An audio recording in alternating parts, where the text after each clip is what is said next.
Welcome to MHS Midnight Horror Stories. If this is your first time visiting the channel, feel free to introduce yourself in the comments. Tell us where you're watching from and what time it is for you. And now just relax. Get comfortable. Listen to tonight's horror stories. My name is Luisa, and I am 26 years old. I work as a cashier at a McDonald's in Atlanta. If you live here long enough, you know that working in customer service can feel like walking through a minefield. But I never imagined I would watch someone lose their life over a Big Mac. It happened on a Friday afternoon. There were only 2 days left until Christmas.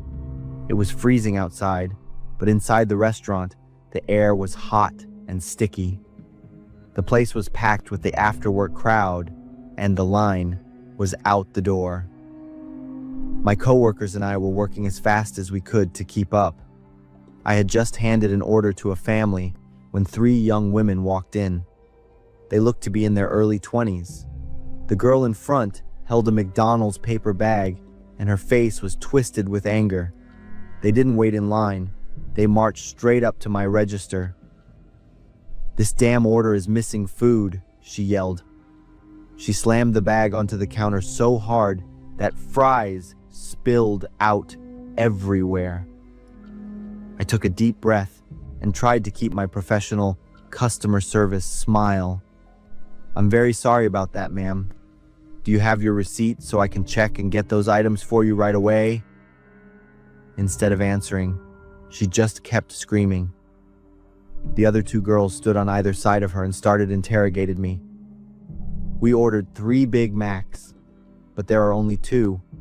We ordered large fries, but you gave us mediums, and we're missing a Coke." Their voices got louder and louder. People started staring. I tried to stay calm and asked for the receipt one more time. The girl didn't even let me finish. She threw the crumpled receipt at me and kept shouting, "Here's the receipt! How do you people even have jobs?" I picked up the paper and checked the order.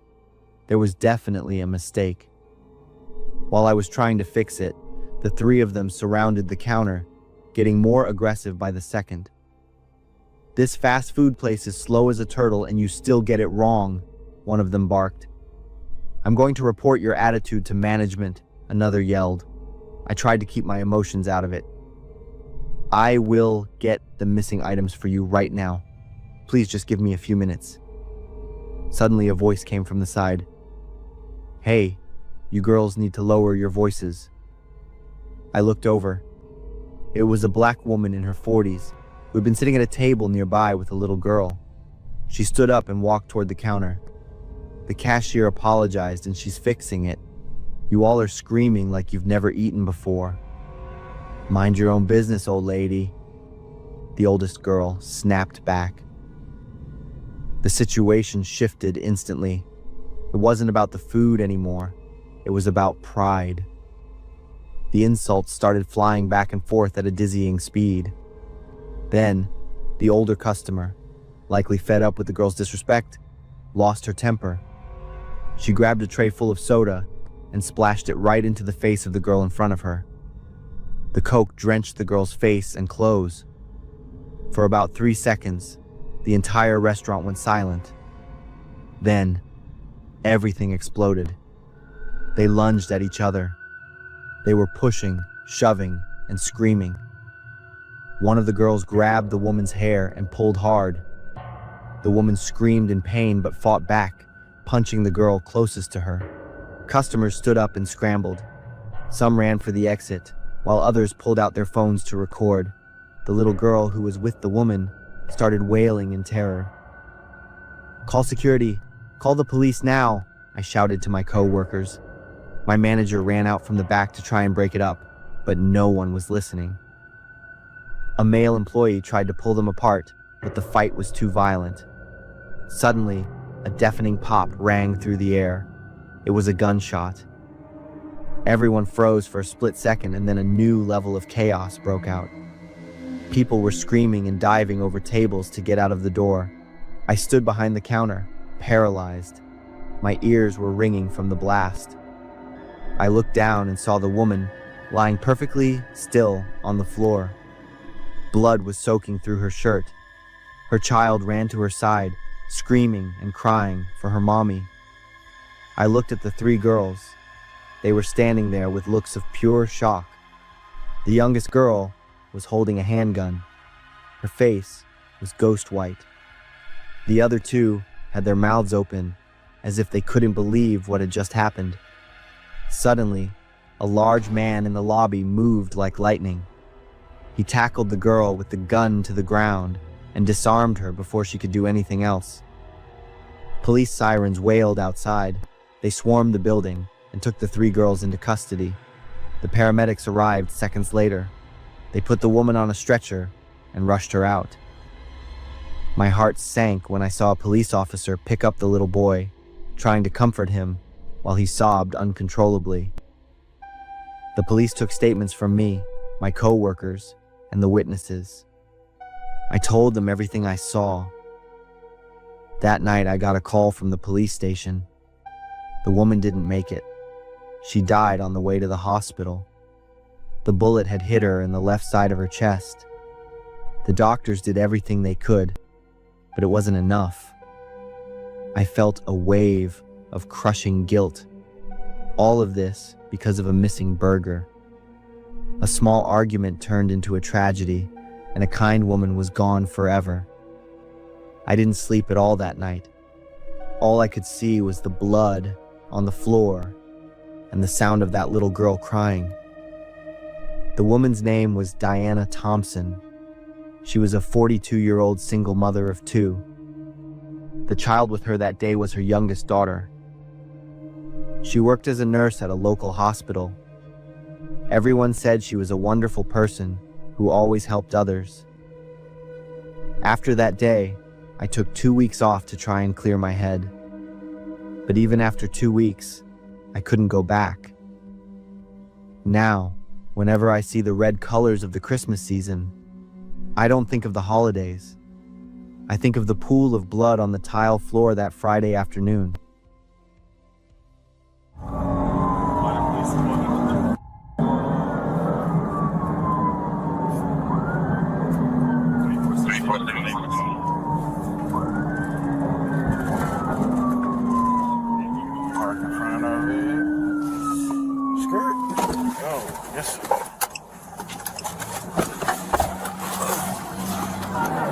Shot this girl over some damn food, man. What, No, I saw everything. Man. She shot the girl and everything. I told her. Appreciate you. What you need, sir? One of them worked here, the other one provided CPR before EMS got here. Probably gonna get their name in a minute. QRV1.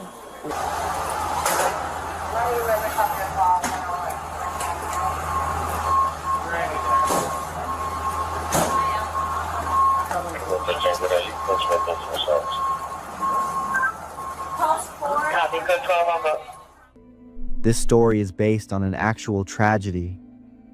On December 23rd, 2023, at a McDonald's on Ralph David Abernathy Boulevard in Atlanta, 19-year-old Tanya Evans and her sisters got into a dispute over a food order. A mother in her 30s, Tamara Woods, intervened to defend the staff. The situation turned into a physical fight, during which Tanya Evans pulled out a gun and shot Woods, who later died from her injuries.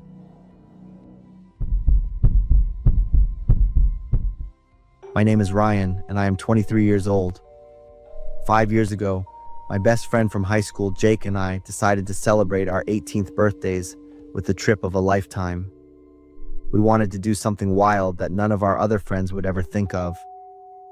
We chose Siberia, the land of ice, to test our grit. Jake joked that if we could survive the Siberian cold, we could handle anything life threw at us. It took us almost 2 days of travel just to reach Yakutsk, but we were young and full of energy. Once we arrived, we rented an old Toyota from a local guy. He spoke broken English and tried his best to explain something about the weather and the road conditions. We just nodded, took the keys, and headed out, buzzing with excitement. For the first few days, we explored the city.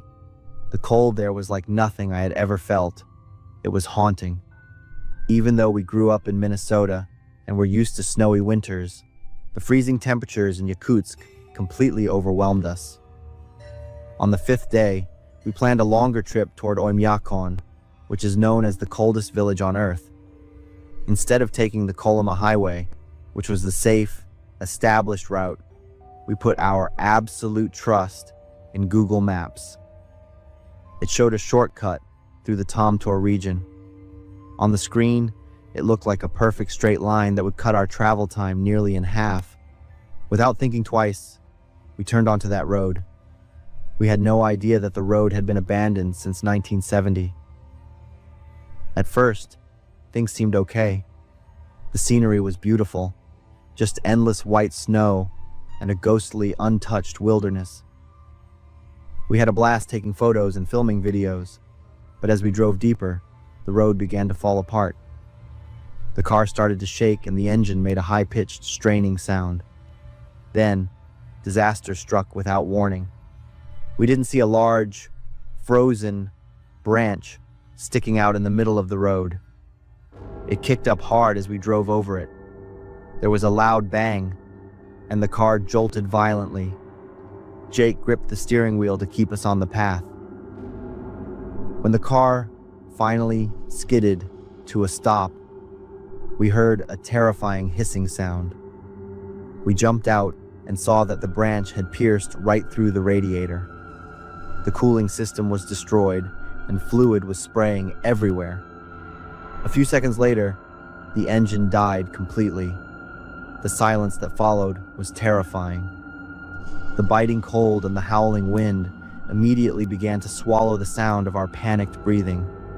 We scrambled back inside the car. Jake tried to turn the key over and over, but the engine just clicked and stayed dead. I pulled out my phone, but there was zero signal. We looked at each other, and for the first time, real panic started to set in. The temperature outside was minus 58 degrees Fahrenheit, and it was dropping fast as the sun went down. We hadn't packed any heavy-duty survival gear or professional Arctic clothing. We had been so careless and stupid. We have to stay warm. "Is there anything we can burn?"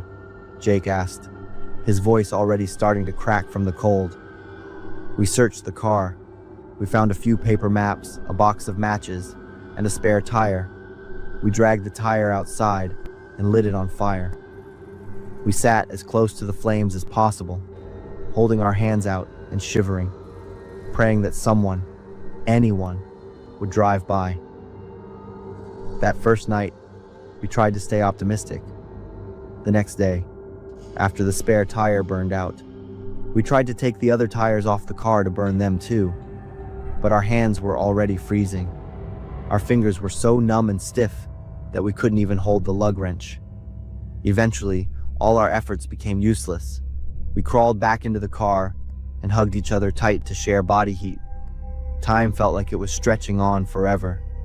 We prayed and talked about our plans back home in the States, starting college, the girls we liked, and watching football in the fall. We talked about anything just to keep ourselves from falling into a permanent sleep. By the 3rd day, Jake couldn't hold on anymore. His responses became shorter and further apart. His voice got weaker until it was just a tiny, faint moan. "Ryan, I'm so sleepy," he whispered. I screamed at him and slapped his face. "Don't sleep, Jake, look at me." By the 4th day, I realized Jake's body had stopped shivering. He lay perfectly still beside me. His skin was turning a pale, stony blue. I shook his shoulders as hard as I could, but there was no reaction. I screamed his name and begged him to stay with me, but it was no use. I had to watch my best friend freeze to death right in front of me, and I couldn't do a single thing to stop it. The cold eventually began to numb my emotions along with my body. Starting on the 5th day, I began to drift into the same state Jake had. I could feel it happening. My body didn't feel cold anymore. Instead, I felt a strange, almost pleasant numbness. I thought about my parents and how much pain they would be in when they got the news. I thought about Jake and figured at least we would be together. I leaned against Jake's cold body and finally drifted off. Just as I had accepted that I was going to die, a miracle happened. A local man happened to be traveling down that abandoned road and spotted our car. He later told me that he had to use a shovel to smash the window. Inside, he found Jake, who was frozen solid, and me, barely breathing. I was rushed to the hospital in critical condition. I had severe hypothermia and ended up losing 5 toes and 3 fingers to gangrene caused by frostbite. After I recovered, I returned to America with a broken soul, carrying the weight of losing my best friend. I find it hard to see Jake's family because of the guilt. They don't blame me, but I blame myself. If only I hadn't taken that damn shortcut. If only we hadn't been so arrogant. I'm still alive, but I paid a massive price for a reckless decision I made when I was 18. Every time winter comes around, I remember Jake and that haunting, deadly cold of Yakutsk. Inspired by a true story, 2 18-year-old Russian men, Sergei Ustinov and Vladislav Istomin, met with disaster while traveling from Yakutsk to Magadan via a shortcut suggested by Google Maps, instead of the longer, safer route recommended by Yandex Maps. They were unaware that the road through Tomtor had been abandoned since 1970. Their car became stranded in the freezing wilderness at minus 50 degrees Celsius. They lost phone signal, were unable to communicate, and were forced to burn their tires to keep warm. Nearly a week later, they were discovered. Sergei had frozen to death, while Vladislav miraculously survived and recounted the tragedy to the police. I am Alice, an international student at MIT in Boston. As an international student, adapting to life in a new country is always full of challenges and surprises. I once thought that St. Patrick's Day would be a great opportunity to immerse myself in the local culture and get familiar with life here. But instead of joy, that day became a memory I never want to recall. It was a spine-chilling experience that made me realize how fragile I am in an unfamiliar city. That day, the city was filled with the green colors of the holiday. Flags with the shamrock symbol fluttered along the streets, and people wore vibrant green outfits. I knew this was an important day for the Irish and their community in Boston, but to be honest, I didn't have much idea about how to participate in the festivities. Moreover, I didn't have anything green in my wardrobe. So, I wore my favorite beige sweater, paired with jeans, thinking that it would be neat enough for a day of strolling and exploring. I got on the subway in the afternoon, when the festive atmosphere started to become more lively. The train cars were packed with people, mostly groups of friends chatting excitedly, holding large cups of beer. The air was thick with the smell of alcohol and loud laughter, making me feel a little out of place, but I told myself I just needed to fit in and enjoy. I leaned against the door, trying to keep my balance as the train swayed. Then, I felt a strong pinch on my arm. It was painful and unexpected. I turned around, facing a tall man with a shaved head, wearing a green t-shirt. He was grinning lewdly, his eyes bloodshot from alcohol. "Why are you dressed like that?" he slurred. I took a step back, my arm where I had been pinched still throbbing. Around me, a few others were looking, but no one said a word. I tried to stay calm, pressing my lips together without answering, hoping he would let it go and turn his attention to someone else. But no, he stepped closer, leaned down to my face, his breath reeking of beer, making me feel uncomfortable. "Where are you from?" "Definitely not from Boston," he said, mocking me as he spoke. My heart raced in panic. Fortunately, the train stopped at the next station, and I quickly got off, escaping from his mocking gaze. I didn't think I'd see that man again, but I was wrong.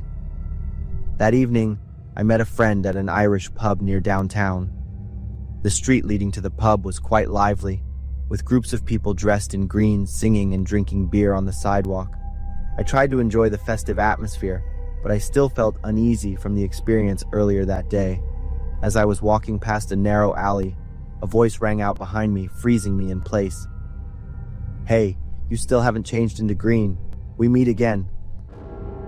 I turned around, and just as I had feared, it was the man from the train. The streetlights illuminated his face, and I noticed his eyes were even more bloodshot now, overtaken by drunkenness and aggression. He started walking quickly toward me, muttering foul words. I turned and ran.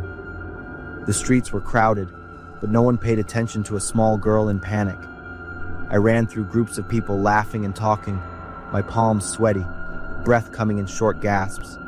The man was still on my tail, his shouts echoing through the crowd, but everyone just thought it was part of the festive noise of the holiday. I turned down another street, desperately trying to find a place to hide. The lights from the shops and bars weren't enough to make me feel safe.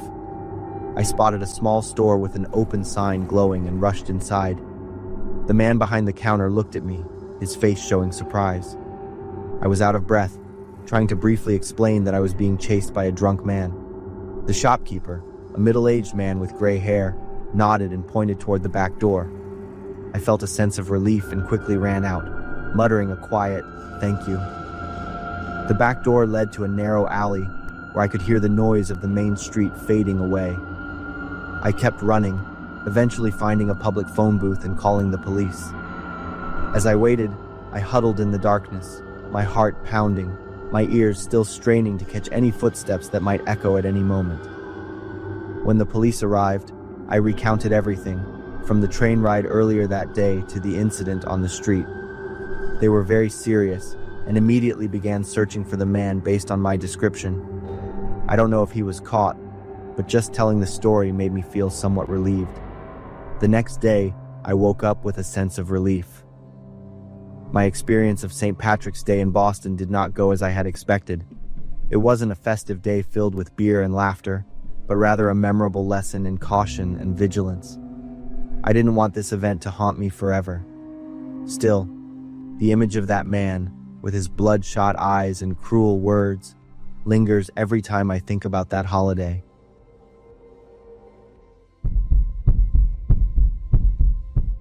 I'm Frank. It all started on a weekend trip to visit my mother in Ohio. I was driving the 1989 Buick my father left me before he passed away last year.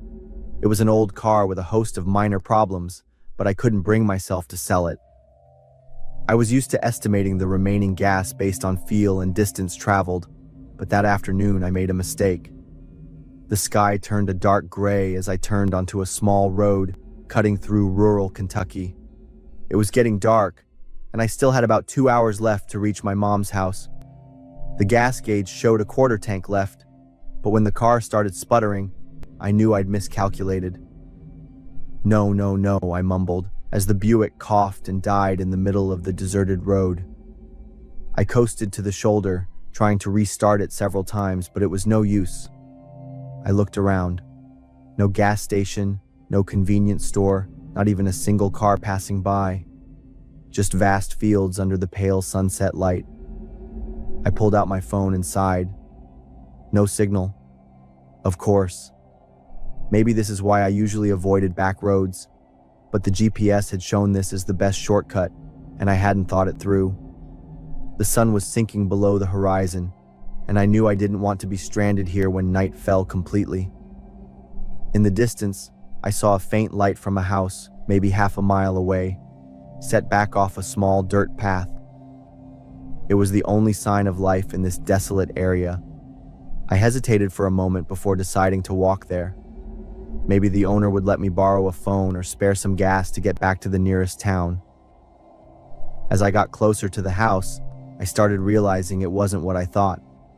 It was an old farmhouse-style house with a wide porch and faded paint. Everything looked a bit neglected. Tall grass, a cracked window patched with tape, and the porch cluttered with old items. But there were lights on, meaning someone was there.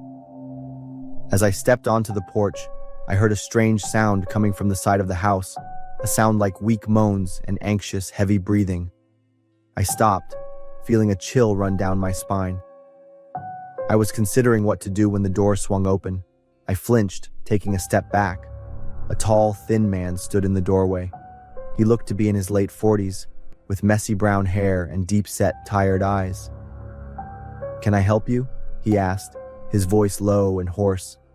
The way he stood blocking the door, as if he didn't want me looking inside.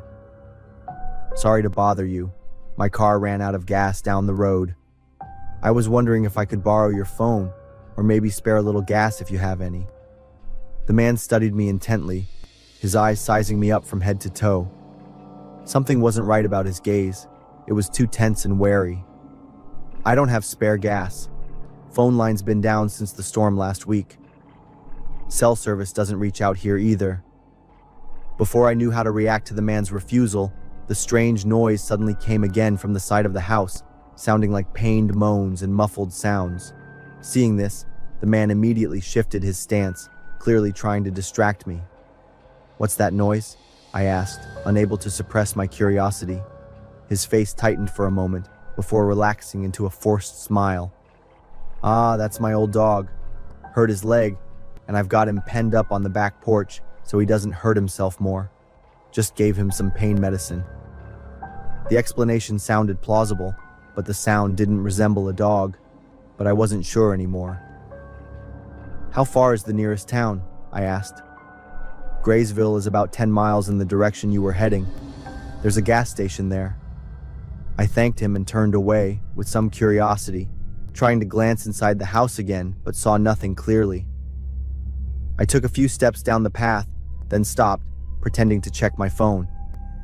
In the corner of my eye, I saw he was still standing there, watching. Instead of going back to the car, I quietly circled around to the side of the house where I had heard the strange sound. It was almost completely dark now.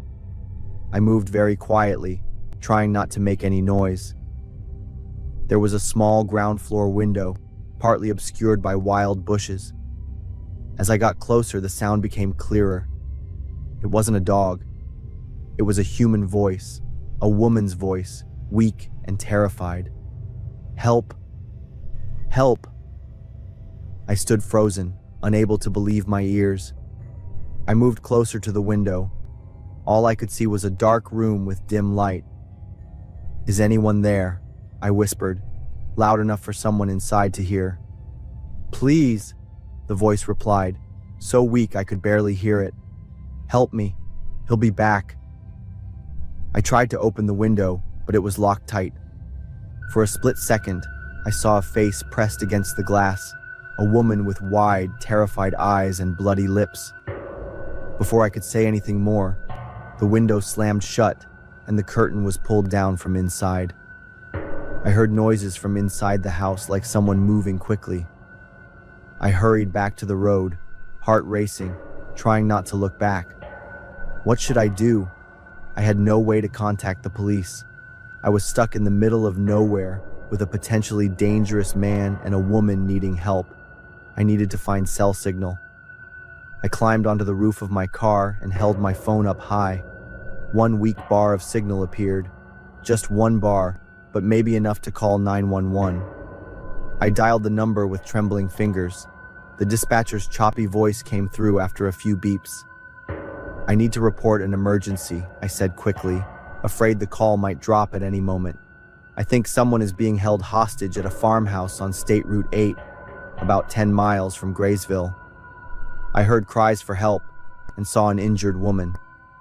I continued describing as many details as possible: the house's appearance, the man, what I had heard and seen. Just as I finished, the call dropped. I tried calling back, but there was no signal anymore. What now? I couldn't go back to that house, but I couldn't just abandon that woman either. I decided to walk along the road, hoping to find a passing car or another house. After about 20 minutes, I saw headlights in the distance.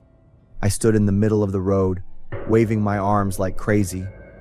The vehicle slowed down. It was a large SUV. The driver was an elderly man.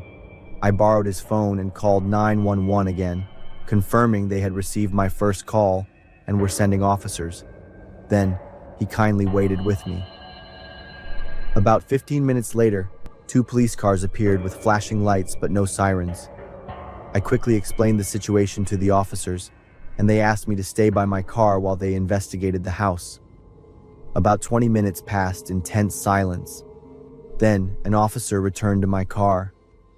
"You were right to call us," the officer said, his expression grave. "We arrested the man inside the house and rescued the woman. She's being taken to the hospital for treatment." "Is she okay?" I asked, still trembling. "She's injured, but will be okay. It's unbelievable we found her. Emily Morton, a teacher from Louisville. Her family reported her missing 6 months ago." I felt a coldness run down my spine. 6 months? She was there for 6 months? The officer nodded, his eyes flashing with anger. "The suspect is David Reeves, has a prior kidnapping record. We've been looking for him everywhere."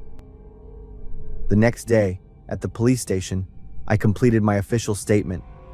The detective showed me a newspaper article about Emily's disappearance and her photo. A young woman with a radiant smile, unlike the horrified face I had seen through the window. A week later, I received a letter. Inside was a thank you card from Emily's family and a short note from Emily herself. "Frank, I don't know how to thank you enough. The doctor said if I had been there a few more days, I might not have survived. You were brave enough to stop when many others would have driven away. You saved my life. Every time I drive, I still think about that night, about the old Buick running out of gas, an incident that seemed like bad luck, but ended up saving Emily's life. Sometimes life's breakdowns lead us exactly where we need to be."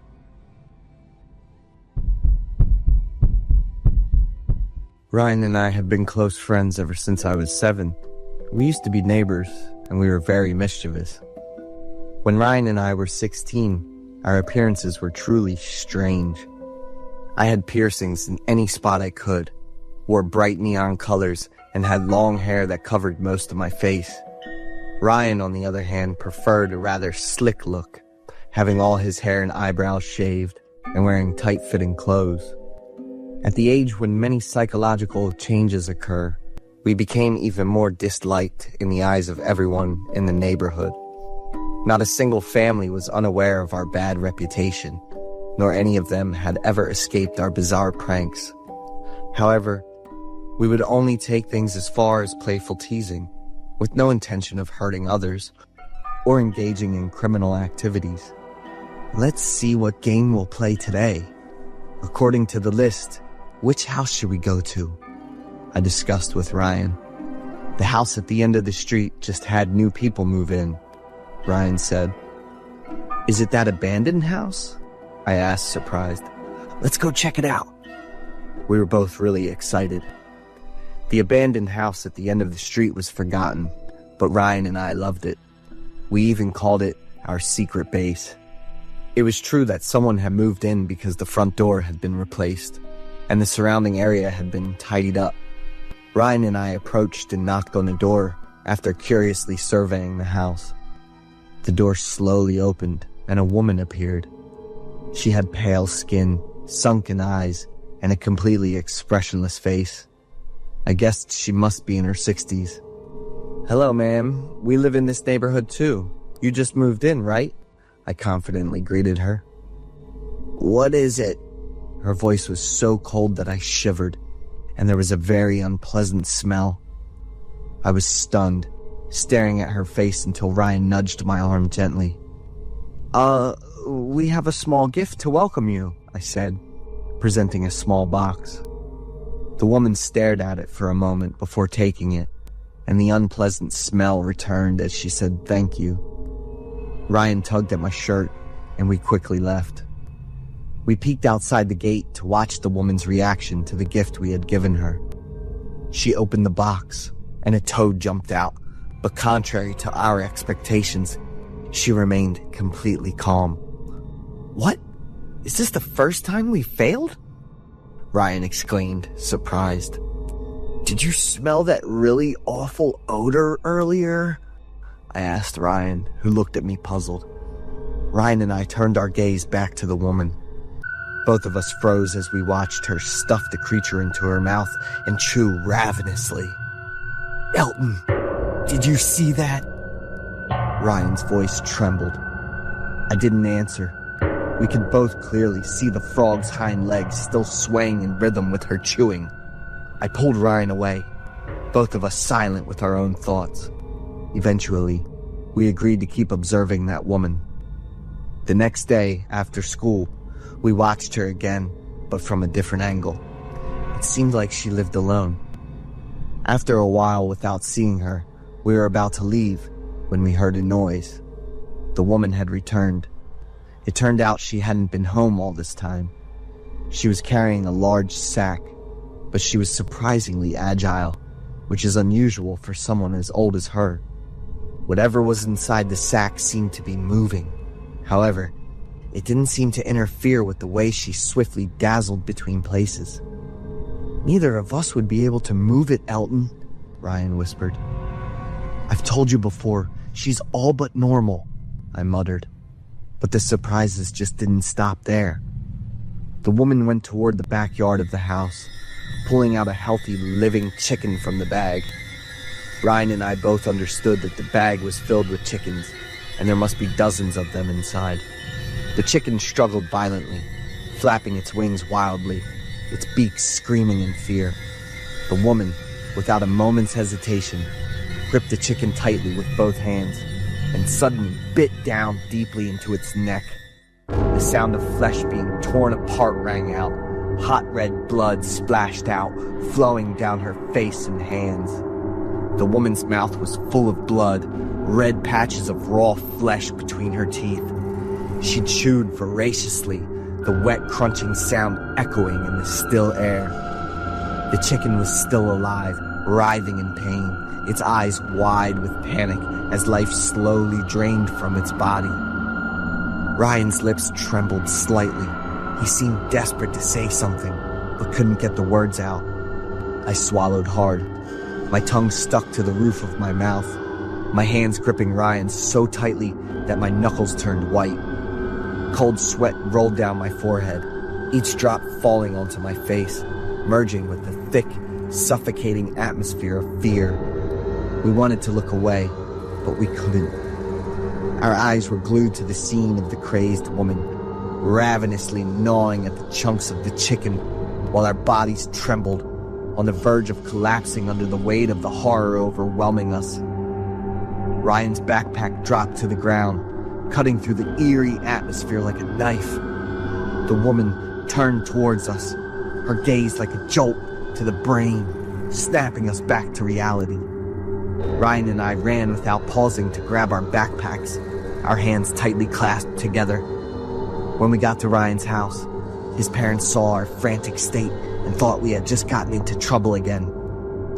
Both of us hurriedly recounted the incident, but all we got in return were annoyed expressions from Ryan's parents. We stormed back into Ryan's room. "Are you saying we should go back to that creepy woman's place?" Ryan exclaimed when he heard me mention wanting to figure things out. "Your backpack is still there," Ryan, helpless against my convincing reasoning. That evening, we arranged to conduct our investigation after dinner. Ryan's backpack was still there. There was a faint sound of crying, but loud enough for me and Ryan to hear. We exchanged glances, searching for the source of the sound. From inside the house, the woman emerged, still carrying a large sack over her shoulder. She set it down in the yard, slowly removing the outer layer to reveal a trembling little boy around 5 or 6 years old. Immediately, I grabbed Ryan, holding him tightly with one hand while covering his mouth with the other. With a sudden motion, she grabbed the child's wrist and yanked him toward herself. The baby screamed in fear, but the scream was quickly muffled as her bony hand tightened. Her fingers dug into the child's skin. She leaned close to the baby's face, smelling the scent of the soft skin, her eyes sparkling with madness. "Fresh meat," she muttered like an evil curse, her voice mixed with crazy laughter of someone who had completely lost their reason. Her hands clawed and her mouth opened wide as if preparing to tear the baby apart. Ryan and I shouted loudly, rushing to pull the baby out of that crazy woman's clutches. The brawl quickly got everyone's attention. They quickly arrived and called the police. The woman tried to run away but was stopped. She emitted a smell that made everyone hold their breath.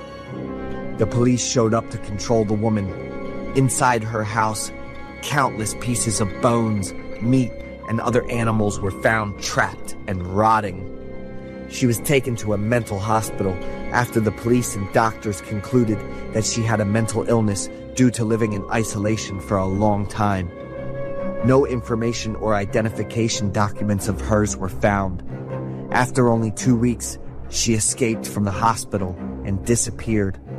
Although the police's conclusion was due to illness and circumstances, I thought that woman was like the reincarnation of Satan.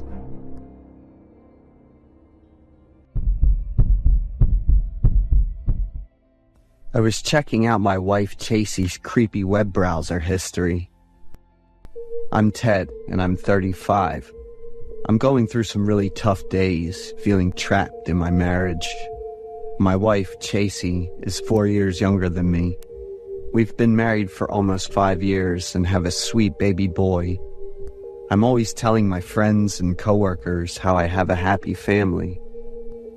My wife and I both have good jobs and incomes, and we can easily afford all the conveniences that make our lives comfortable. Then one day, my world came crashing down. It was a weekend morning, and Chasey had plans to go out and meet her friends. My wife has a group of 4 close friends, and they're all beautiful and successful women. Chasey is really thoughtful. She brought our son with her so I could have some peace and quiet to rest. I woke up at 9 a.m., went downstairs, and found that my wife had left breakfast ready for me before heading out, along with a note. I love Chasey for little things like that. While I was having breakfast, I checked a bit of work. I noticed an email from a client that I hadn't dealt with yet.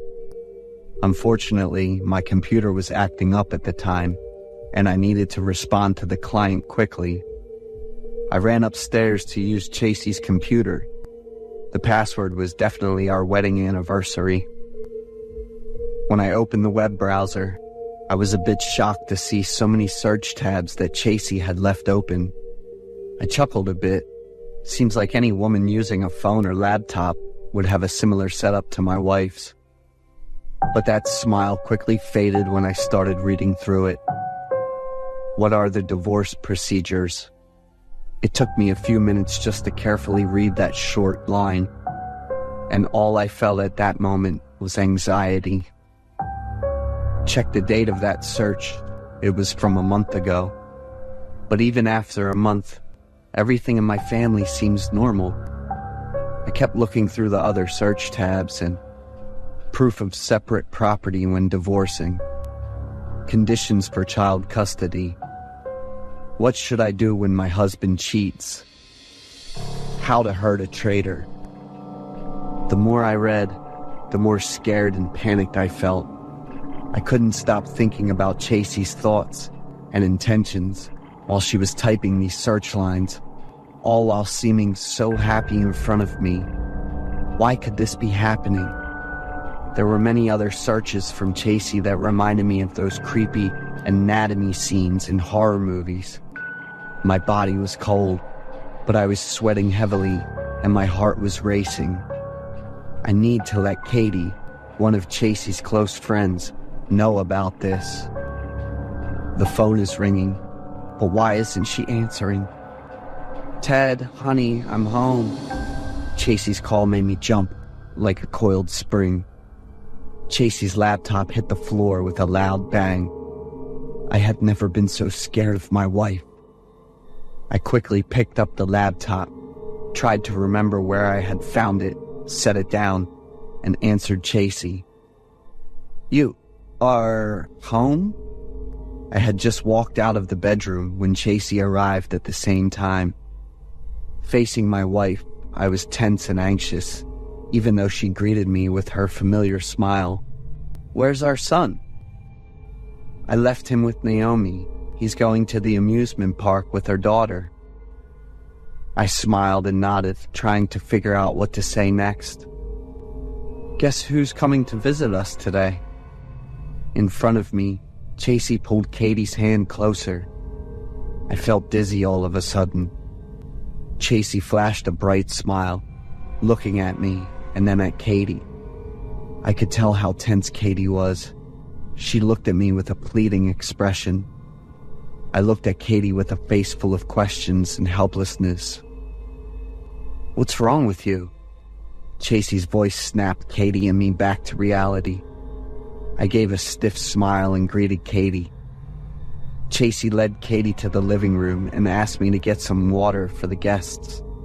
I brought 2 glasses of orange juice and set them on the table. "Katie is really attractive, isn't she?" Chasey's question startled me, and I ended up spilling the orange juice on Katie.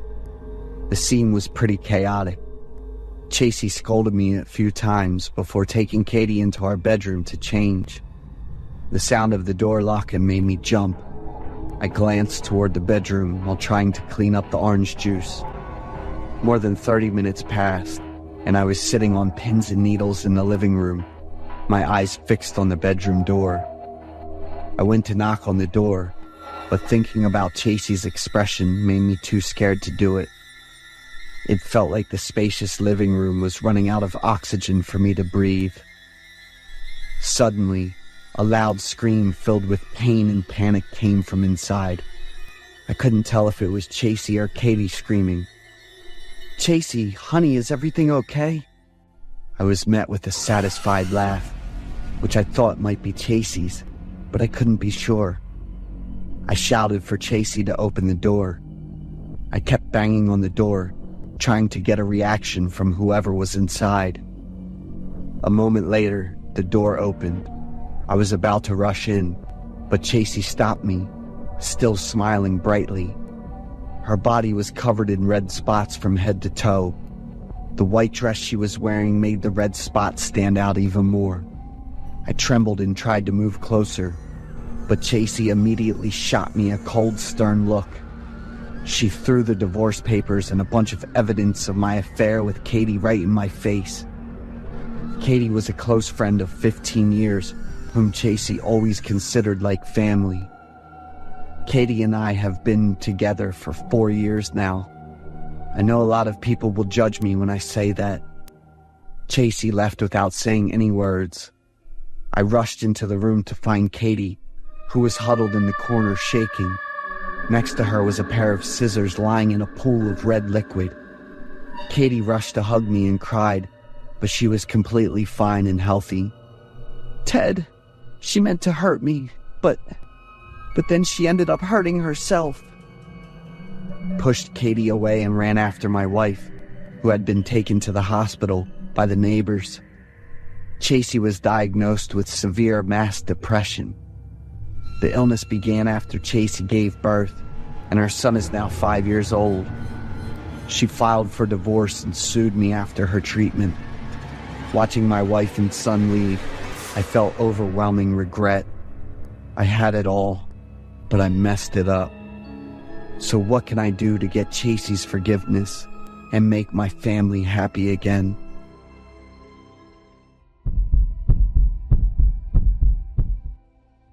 I remember the first time I met David was on a cold March morning when I walked into Kroger for an interview for a new position.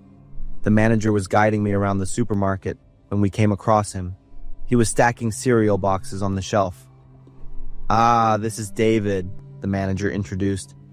"He's been working here for nearly 7 years, one of our hardest working employees."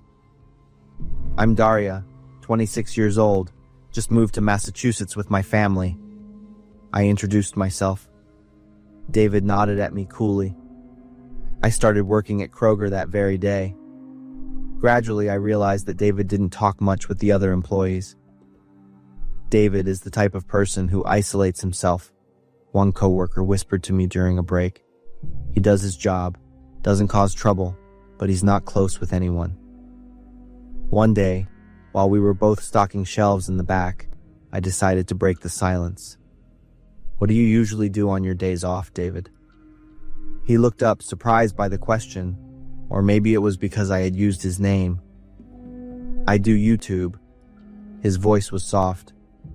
"Really? What's your channel?" I was genuinely curious. He hesitated, then pulled out his phone and opened a page. "Secret Shadow David. I've had it since high school." For the first time, I saw David not as cold or strange as everyone said. We became closer from that moment on. That night, I searched for his channel. Secret Shadow. David had about 3,000 subscribers, not a lot, but not small for an independent channel. The first video I watched was a short vlog about his daily life. David spoke to the camera much more naturally than he did in person. He even joked around, with a bright smile that I'd never seen at the supermarket. We started chatting more during breaks, mainly about YouTube and the content creation process. I discovered that David was very smart and had a sense of humor that most people wouldn't notice. I gradually became a loyal viewer of Secret Shadow David's channel. I enjoyed seeing the subtle changes on his face every time I mentioned a specific detail from the video. It felt like I was the only one who truly saw him. I started watching older videos on David's channel. That's when I began to notice something strange. Then I found a video called Thoughts on Control from 13 months ago. David was sitting in a dark room, only one light shining on his face from below. "Have you ever thought about how fate is decided?" he asked. "I think about it all the time. Is everything predetermined? Or is everything just random?" He pulled a coin out of his pocket. "Sometimes I wonder if our entire lives could be decided by something as simple as a coin flip. Heads or tails, live or die." David tossed the coin into the air. When it fell, he slapped his hand on it, but didn't show the result to the viewers. Instead, he looked directly into the camera with a strange smile. "Maybe we don't need to know the result right now." The video ended abruptly, leaving me feeling confused. I wasn't sure whether to ask David about these videos, or if this was just a dark phase he'd gotten through. I decided not to bring them up. Until one day, 3 months after I started working at Kroger, David posted a new video titled Randomness and Fate. "I've been thinking a lot about how our lives are shaped, about where we work, who we meet, like where I work." He paused, smiling lightly. "Kroger, where I've spent almost 7 years of my life, or my home, where I shoot these videos." This was the first time he had specifically mentioned our workplace. David pulled a coin from his pocket. "I think it's time to decide. Tails, my home. Heads, the Kroger supermarket." He tossed the coin into the air. It spun in the air, the camera light flashing as it fell into his hand. David looked down, then looked up at me with a bright but cold smile. "See you on July 6th. The video ended abruptly, leaving an uneasy feeling in me. The next day at Kroger, I tried to act normal when I saw David. He was still the same as always, quiet, hardworking, with a small smile when we crossed paths. I decided I had to say something, but I didn't know where to begin. "Hey David, I watched your new video." And then what? Accuse him of planning something terrible? What if I was wrong? I decided to take a different approach. "David, would you like to go for coffee after work?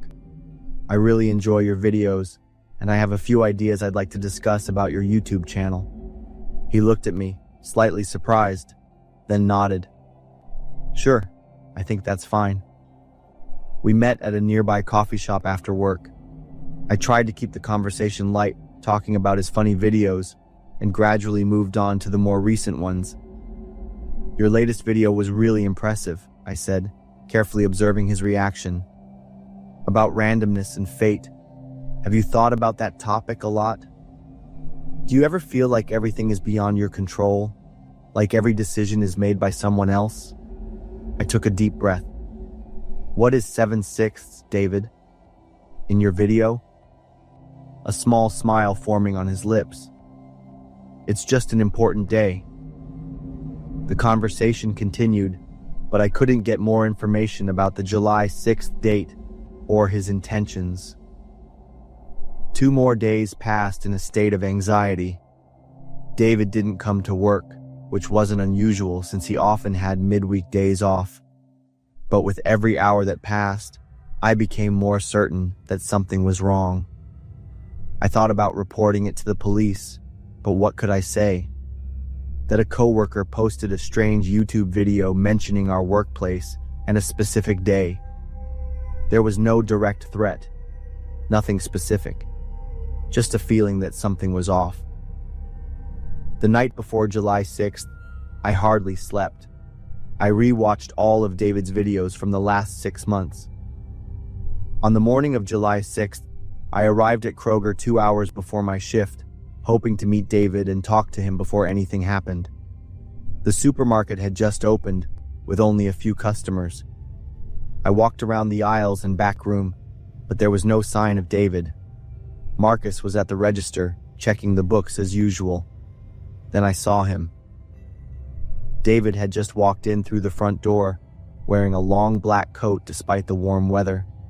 He moved slowly, his gaze fixed on Marcus, an eerie calmness about him. I stood frozen, unable to believe what I was witnessing. David reached into his coat and pulled out a gun.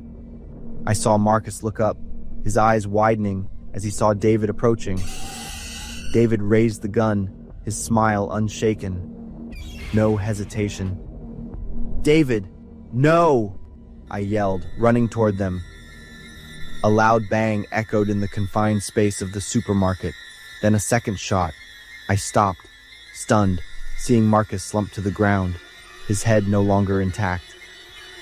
David turned toward me, the gun still in his hand.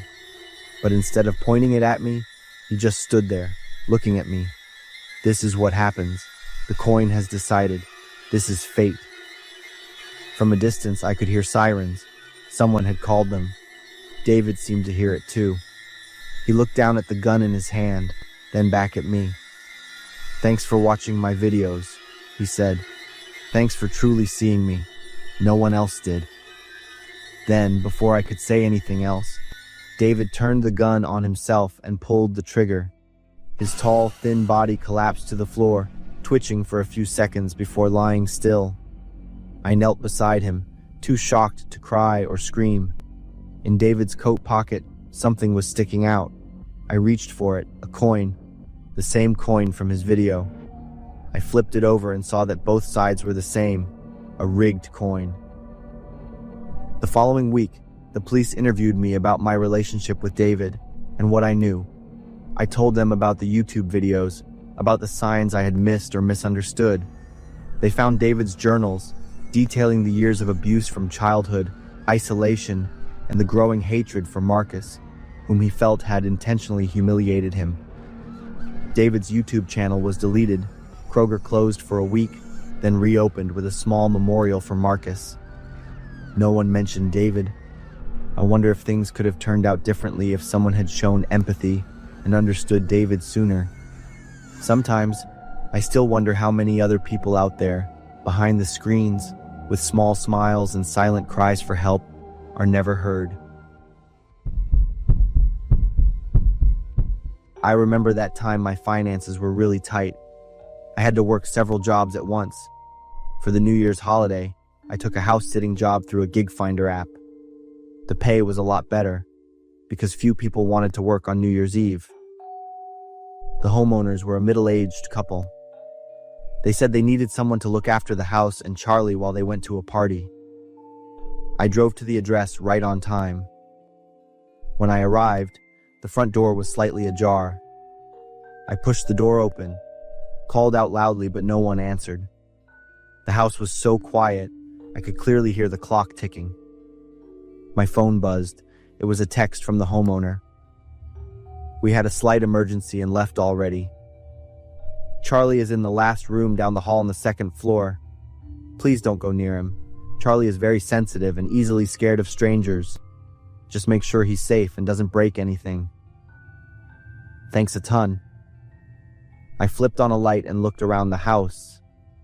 It wasn't very clean, and most of the furniture was old. I went upstairs to Charlie's room on the second floor for a quick check. The door was closed. I put my ear to the door and heard steady breathing inside. Charlie must be asleep. I thought to myself, great, this is easier than I expected.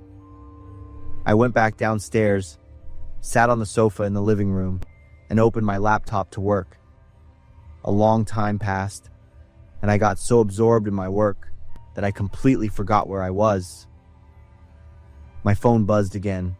It was the homeowner calling. She worriedly asked about Charlie. I told her Charlie had been sleeping soundly since I arrived.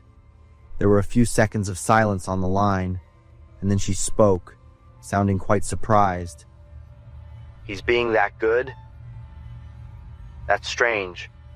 Could you go up and check on him for me? But remember to keep your distance, don't get too close." I was a little puzzled by this warning. Thinking back, I had forgotten to ask her for any information about Charlie. I went up to the room at the end of the second floor again, this time with a different feeling.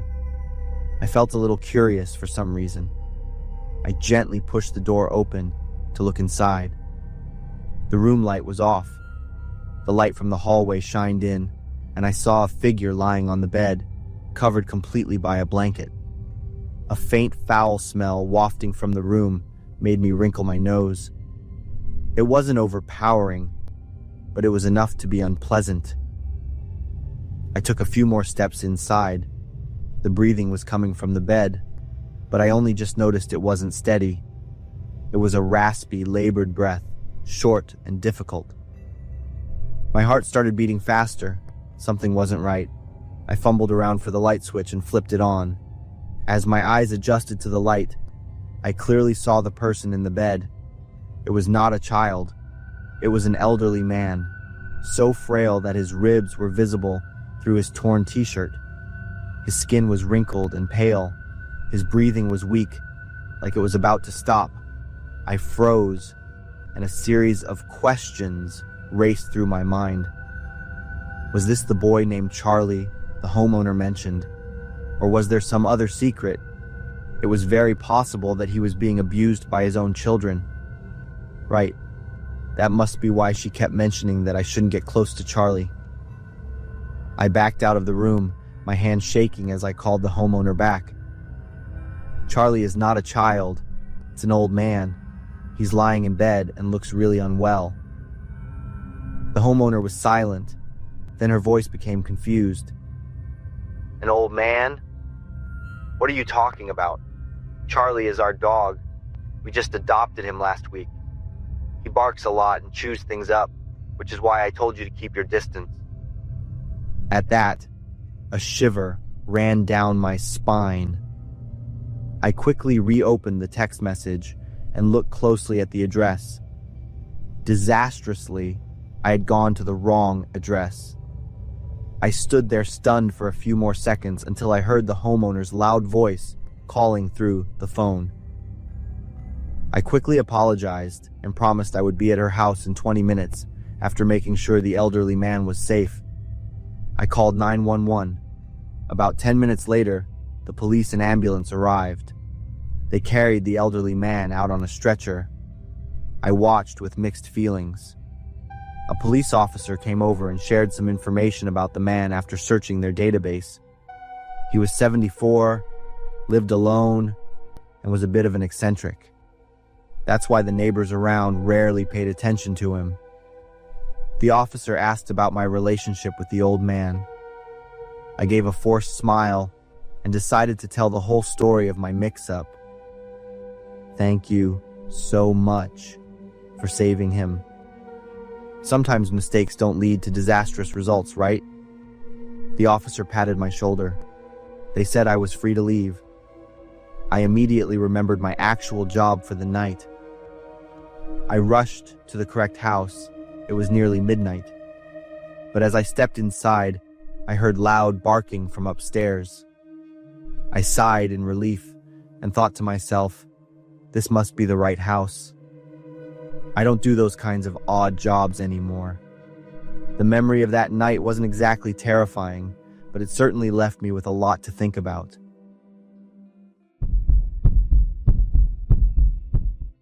I'm Laura, an elementary school teacher. I teach kids from about 7 to 11 years old. Teaching really is a special job. There are amazing moments that make you want to cry with happiness, but there are also terrible moments that haunt you for life. When you work with children, sometimes you witness miracles, but also tragedies that outsiders can hardly imagine. There are things you learn that will literally stick with you. At the beginning of that school year, a little boy named Ali Hassan transferred into my class. Ali was from a faraway country, didn't speak English, and was very awkward communicating at first. He studied extra hard. Just a few weeks later, he started to fit in. Ali's true personality slowly came out. He was a curious, happy, and friendly boy. Ali grew up in a very conservative culture where people were strongly against anything related to ghosts, witches, or the supernatural, and they did not celebrate Halloween. When September turned into October, the whole school started decorating for Halloween. Items like skeletons, vampires, spider webs, and so on appeared everywhere. The scale at which we celebrated this holiday made Ali quite scared. I explained to him that it was just pretend, that we were turning scary things into something fun. When he understood, Ali started to get interested. Luckily, his classmates were very kind. They welcomed Ali warmly and voluntarily taught him all about Halloween. Of all the creatures that typically appear during Halloween, Ali was especially fascinated by Dracula.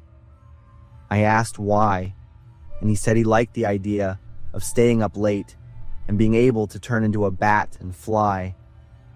It was lovely to see Ali connect with his friends and overcome his fear like that. That year's Halloween fell on a Friday. In the afternoon after lunch, the class had a costume party. We wore masks, put on makeup, dressed up as monsters, and had a very fun Halloween celebration. Ali wore the plastic fangs I bought him and draped a black trash bag for a cape.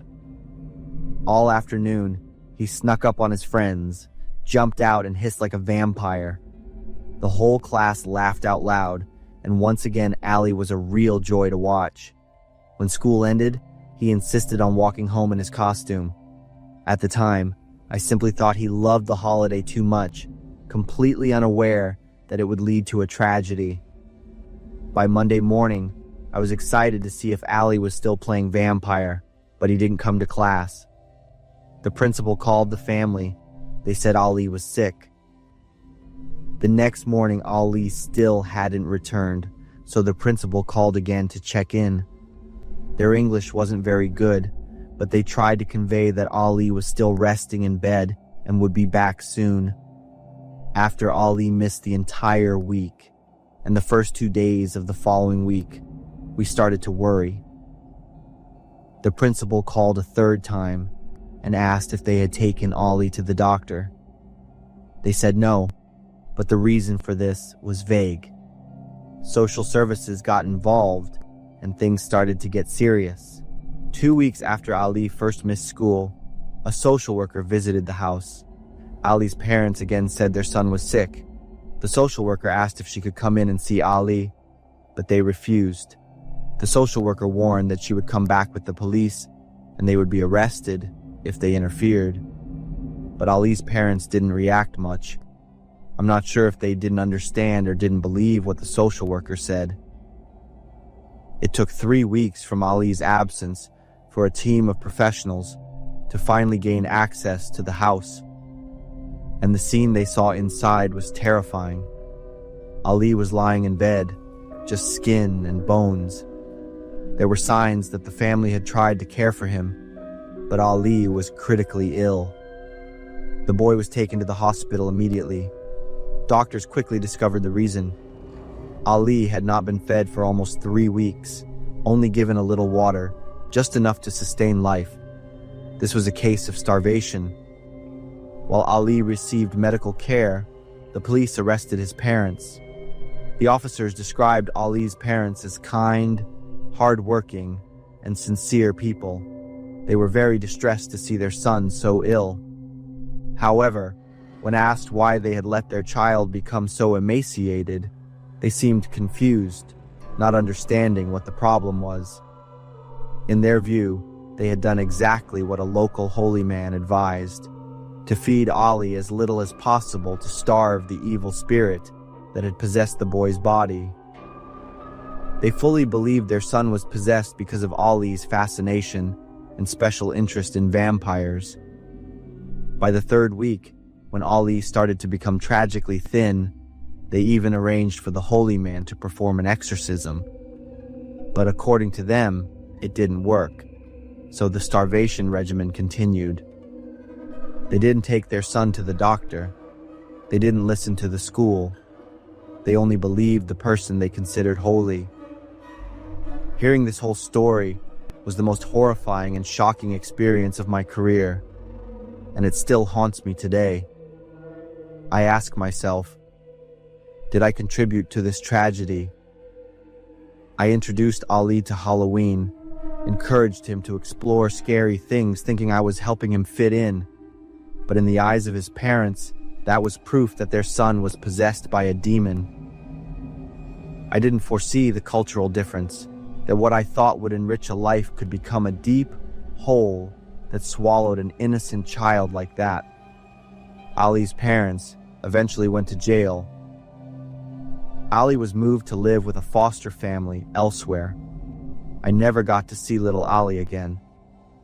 Ali's parents loved their child, but they didn't believe in the natural curiosity of a child or the explanation from the school.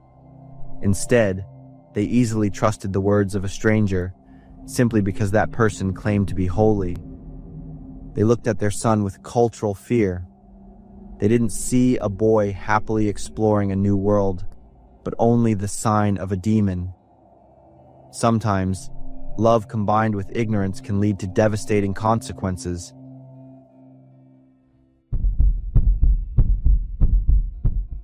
I'm Ewan, 48 years old. I've been a pastor at a Christian church in Illinois for 10 years. I love the outdoors and am very experienced. I'm especially good at navigating with a map and compass, and often choose to hike off the beaten path to challenge myself. For me, hiking is a way to deal with work stress, and I feel closer to God when I'm in nature. A few months ago, I planned a 5-day solo hike, about 30 miles in the Shawnee National Forest. This area is known for its majestic but also rugged beauty, suitable only for experienced people. I drew a detailed map of my planned route and gave it to my wife, Leora, telling her where to meet me at noon on the 5th day. On the 1st day, I set off with Buddy, my friendly black Labrador. Buddy had accompanied me on several previous trips. He's very smart and patient. We walked through shady trails, and the weather was cool and pleasant. I felt relaxed, close to nature, and full of energy. The first day's short trip was mainly to warm up, walking along small streams, lightly climbing rocky hills, and setting up camp near a lake in the forest. On the 3rd day, as we were about to set off, Buddy unfortunately slipped and injured his front leg. I had to stop to give him first aid and let him rest. Looking at Buddy's injury, I understood that continuing on the old route would be a disadvantage for him. After hours of thinking and praying, I decided to change my route. It was a decision I would regret for the rest of my life. After changing direction, we walked for a few more hours and then stopped to rest. I don't know what Buddy heard, but he looked around and suddenly ran off. I quickly chased after him, and we came to a giant rock field. The rocks were covered in slippery moss and leaves and sloped down into a small lake. When I tried to jump across the rocks to get to Buddy, I unfortunately slipped, and my foot got stuck between 2 large rocks. I wasn't seriously injured, but my leg was trapped from the knee down, leaving my body stuck in a very uncomfortable position. Buddy stood a few yards away, barking continuously and jumping up and down, trying to get closer, but the slippery terrain prevented him from reaching me directly. I reassured him. "Buddy, calm down. It's okay, don't worry." I tried to use all the tools I had to pry my leg out, but all my efforts were in vain. Hours passed, and Buddy and I were both tired. With a sense of optimism, I relaxed and took a deep breath to calm my mind. I changed my position to conform to the rock structure so my body would be as comfortable as possible. I took out some food and water to recharge my energy, and I didn't forget to give Buddy some treats. My phone had no signal, so I turned on some music to soothe my mood. After a while, I tried the same process again, but my leg still wouldn't budge. I began to record my experience in my journal, expressing my faith that God would help me get through this. It got dark very quickly, so I used the tent tarp for shelter. The mountain air was quite cold at night, and the wind blew through the rock crevices. I was worried about losing circulation in my leg. Buddy stayed close by my side, which comforted me a lot. By the next day, my body began to ache. I ate to keep my strength up, then continued to struggle with my trapped leg. I repeated the same process over and over, but there was still no result. I talked to Buddy, sang a few songs to temporarily forget about the pain. The 5th day was the most terrible turning point. Around the middle of the day, I completely lost feeling in my left leg. The pain spread throughout my body, as I had been in this position for too long. My skin was bruised from sleeping on the rock. There were some cuts on my hands and calves from the friction. For the first time, I actually lost faith in God. I even wrote in my journal with pessimistic and resentful words toward God. "Why have you abandoned me? I have served you for 10 years, and this is how you repay me." I regretted the decision to change my route. If I hadn't changed the plan, I might have been home safe by now. But every time I heard Buddy, I had a little motivation to keep fighting. The food and water were gradually running out. By the 6th day, I started to strictly ration every bite of food and every sip of water. I left the last of my food for Buddy. A rainstorm on the 6th day made everything come alive. I tried to collect rainwater with everything I could, from empty water bottles to the tarp. But then the scorching sun came out again after a few hours. My body began to seriously fail. My skin was dry and cracked, my lips were chapped, and I had symptoms of dehydration. I knew I was about to run out of strength. I whispered prayers. I wrote in my journal about my family. I accepted reality and felt a sense of joy that I would soon be with God. I wrote, "Lord, fill me with your peace. May my circumstances not deny the love I have for you. I am ready to die, even though I miss my family." I was no longer aware of the time. My consciousness was fading. I took off my wedding ring and placed it on the rock next to me, hoping my family would find it.